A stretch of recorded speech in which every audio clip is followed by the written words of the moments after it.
Meu nome é Luiz. Eu vou apresentar para vocês o meu trabalho de conclusão de curso, que foi orientado pelo professor Cláudio Luiz Filho. O título principal dele é a influência dos conhecimentos gerais em áreas específicas de pesquisa. Ele tem o subtítulo Aplicação dos conhecimentos adquiridos no curso de design da UFAM ao desenvolvimento de jogos independentes. O curso de design da UFAM, ele tem disciplinas que contemplam tanto o projeto de produto como a programação visual, certo?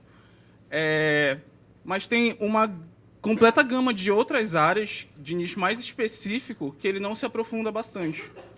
Apesar delas terem relações tanto com o projeto de produto quanto a programação visual. E muitas vezes, quando os alunos entram no curso, já com o direcionamento, esse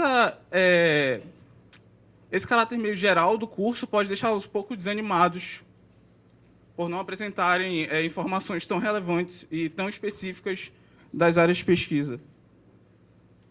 Então, o meu objetivo com esse projeto é demonstrar que o conteúdo da formação de design da UFAM, aliado a conhecimentos específicos, no meu caso do game design, pode auxiliar de maneira positiva no desenvolvimento de um jogo independente. Os meus objetivos específicos são desenvolver metodologias e ferramentas utilizadas para a criação e o desenvolvimento de jogos, identificar quais os conhecimentos adquiridos aqui dentro do curso são aplicáveis nesse desenvolvimento, e desenvolver um conceito de um jogo móvel e produzir a demo desse jogo digital, no fim, uma demo funcional. O que justifica o trabalho é que nada mais ilustrativo do que uma demonstração prática da aplicação desses conhecimentos. E o que eu espero como resultado é o encorajamento e a motivação desses alunos que estão se sentindo desanimados com a grade do curso a buscarem esse conhecimento específico, se direcionarem para essa área específica desde o início do curso. Beleza. Para desenvolver esse trabalho, eu fiz pesquisas sobre game design, a plataforma móvel, no caso, os aparelhos celulares, que é o meu direcionamento de desenvolvimento, e eu fiz um levantamento da grade do curso, com as emendas e tudo mais. Aí a gente chega na primeira pergunta. O que é um jogo? Uma pesquisa feita em 2003 por Jesper Juhl deu essa definição para o jogo. É um sistema formal, baseado em regras, com resultado variável e quantificável, no qual diferentes resultados são atribuídos por diferentes valores, e os jogadores empenham um esforço a fim de influenciar esse resultado. No caso, são os resultados de vitória ou derrota. E o jogador se sente vinculado a esse resultado, afinal de contas, ele se esforçou para aquilo. E as consequências dessa atividade são opcionais e negociáveis. No caso, um game over não é definitivo. A segunda pergunta é como fazer um jogo. Para você fazer um jogo, você precisa conhecer alguns conceitos. Por exemplo, o Game Design Document é um documento que você cria antes do início da produção do jogo, e ele contém as principais características do jogo. Ele funciona como uma guia de projeto. O segundo conhecimento é o Level Design e experiência do usuário. O jogo ele precisa direcionar o usuário de maneira intuitiva, entendeu? Senão a experiência se quebra. É o que a gente chama de imersão. O jogador tem que ser direcionado, mas ele não pode perceber que ele está sendo direcionado. Os processos específicos de desenvolvimento de jogos também foram estudados. E tem os conhecimentos de programação e música também. E, no meu caso, eu busquei um auxílio externo. Então, eu trabalhei com mais 2 pessoas no desenvolvimento do jogo. O Ian Schreiber, em 2008, disse que o primeiro método de desenvolvimento de jogos que se tem conhecimento é o método cascata. E ele tem esse nome porque ele flui sempre numa única direção, como a água na cascata. Então, se você chegasse no final do desenvolvimento do jogo e tivesse alguma coisa errada, você tinha que reiniciar todo o desenvolvimento. O método iterativo surgiu a partir dessa necessidade de se avaliar o jogo no fim do desenvolvimento. Então, foi criado um método cíclico. Então, você tem o início do desenvolvimento, a projetação, a implementação, e tem aquela nova etapa que é o playtest, onde são testadas as características do jogo. E a validação é quando essas características são, digamos, aprovadas. É feita uma análise dos resultados dos testes e essas características são validadas. As características que não são validadas, elas são retrabalhadas, que é quando você volta para a projetação e faz as alterações no Game Design Document. E, em seguida, no método interativo, os jogos eram finalizados antes dos testes. Surgiu o método de prototipação rápida, onde você faz um protótipo. Você não finaliza o jogo antes de testar, e só quando ele está na forma mais perfeita dele, você finaliza o jogo. E esse vai ser o método utilizado aqui. Existem dois tipos de desenvolvimento de jogos. Um deles tem ganhado bastante visibilidade ultimamente, que são jogos chamados AAA e os jogos independentes. Os AAA eles têm mais investimento e uma equipe maior de desenvolvimento, e os indies eles são a derivação de independente. Aqui você tem uma imagem para ilustrar o desenvolvimento AAA e o desenvolvimento independente. A primeira imagem é a equipe da Ubisoft Montreal, e eles trabalharam no jogo Assassin's Creed Unity, um jogo de bastante sucesso, uma franquia bem sucedida. E ali do outro lado você tem dois caras que trabalharam no Super Meat Boy, que é um jogo que foi um estouro na época de lançamento dele, é um dos jogos com mais vendas na Steam. E foram dois caras que fizeram o jogo, tipo, um programador e um designer, que trabalharam em casa, assim, eles ficaram loucos trabalhando, mas eles conseguiram concluir, é um jogo de sucesso.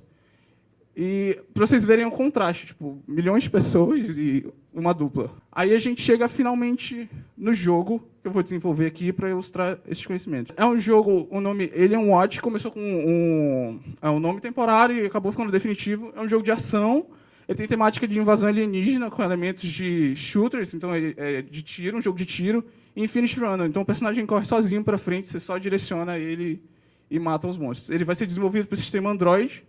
Ele vai ser composto por 5 níveis e 4 personagens jogáveis. A partir daí, eu iniciei o desenvolvimento dos personagens. O desenvolvimento do jogo foi bem simples, na verdade, que é mais para ilustrar aqui as aplicações. Então, eu iniciei construindo quadros semânticos dos personagens, quadros de referências visuais, tanto para o estilo visual do personagem e das armas.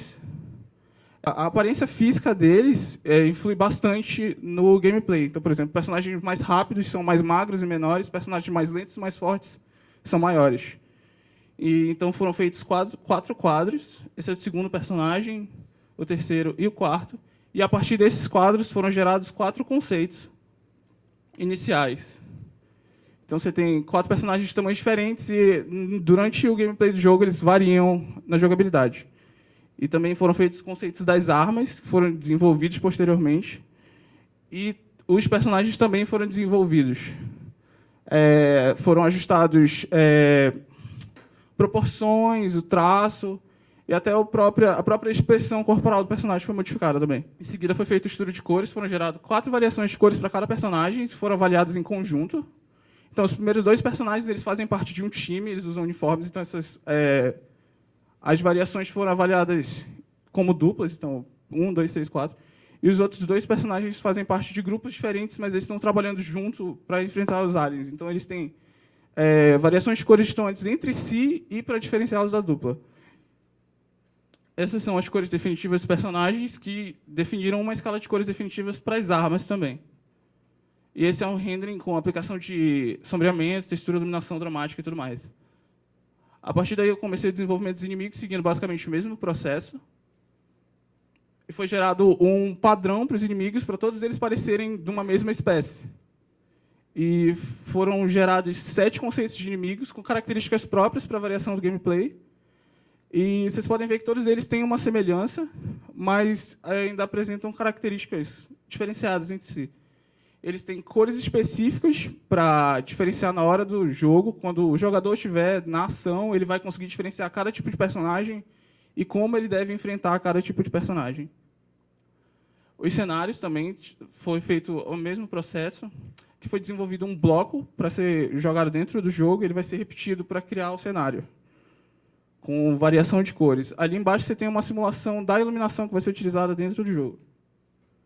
Aí a gente inicia a prototipação. Para o protótipo foi definido um personagem, 2 inimigos e um cenário para os testes iniciais de jogabilidade. Então o personagem foi desenvolvido primeiro em 2D e depois ele vai ser transmitido para um ambiente tridimensional. Então foram feitas essas vistas ortográficas. Beleza. E aqui é o processo de modelagem em 3D do personagem, tanto com a modelagem em si, a animação e a texturização. Aqui são as planificações de texturas dos personagens. e um rendering com 3 vistas diferentes do personagem em 3D. Os inimigos seguiram o mesmo processo, mas como eles têm umas formas mais orgânicas, o processo foi mais simples. Os 2 inimigos. E um render. Os elementos do cenário foi desenvolvido somente uma construção para os testes de jogabilidade. Aqui com textura aplicada. Essa foi a etapa de importação para o Unity, que é o motor de construção do jogo. Aqui é onde o designer menos atua diretamente na produção. É onde o programador trabalha mais. Então, são importados os objetos para dentro do motor e ele faz a construção dos testes de jogabilidade. A validação é feita depois de vários testes, onde são adicionadas cada vez mais características do jogo, e quando elas são validadas, esse teste é refeito com a adição de mais características ainda. E a implementação, que é quando se definiu o jogo e foi desenvolvida uma interface. Essa é a escala de cores utilizadas para a interface do jogo, que foi extraída do personagem para os botões de interação e dos monstros para o plano de fundo. Essa é a escala de cores utilizadas para a definição da marca do jogo. E esses são os ícones dos personagens desenvolvidos para a interface. E as tipografias escolhidas, que não estão. A interface do jogo é essa, foram desenvolvidas 9 telas. Enfim, você vai para o processo de pós-produção, onde você desenvolve os objetos que são necessários para a publicação do jogo. Então, são imagens promocionais que vão atrair o jogador, o ícone que vai ficar no aparelho celular e um banner para a loja online. Concluído o jogo, vem a seguinte pergunta. Ok, e onde eu apliquei o design da UFAM nesse desenvolvimento? A gente tem esse gráfico, esse verde, o cinza no meio é o desenvolvimento, o processo de desenvolvimento, e essas nuvens em volta são a aplicação dos conhecimentos da universidade. Então, conceitos como metodologia. Metodologia, a gente é pré-programado para aprender metodologia desde a primeira disciplina, no primeiro período do curso. Então, torna mais simples o entendimento desse processo. Ferramentas de criação, desenvolvimento de alternativas, são todos os conceitos que a gente vê aqui dentro. Representações ortográficas, desenvolvimento de marcas, representação bidimensional e até planificação em CG3. CG3 é representação tridimensional também. Tipografia, a própria tipografia e teoria das cores. E o domínio das ferramentas gráficas também é adquirido aqui dentro. Então, eu tenho toda a bagagem do curso e tudo que eu precisei aprender sobre game design foi a metodologia de desenvolvimento, mais conhecimento de artigos e livros e o auxílio externo do programador e do músico para alcançar o resultado final. O desenvolvimento independente foi um grande veículo para demonstrar porque ele é multidisciplinar. Então, você pode ver a aplicação de vários conceitos sendo produzidos por uma só pessoa. Vocês tenham tido esclarecimento das aplicações, eu espero que vocês tenham tido esse esclarecimento, vocês podem ver a aplicação prática dos conceitos que vocês aprendem aqui dentro, a relação das disciplinas com o game design em si, para quem tem interesse na área, e que isso também pode ser aplicado para as outras áreas de desenvolvimento, e é só você buscar esse conhecimento e se direcionar desde o início da formação. E é isso na apresentação.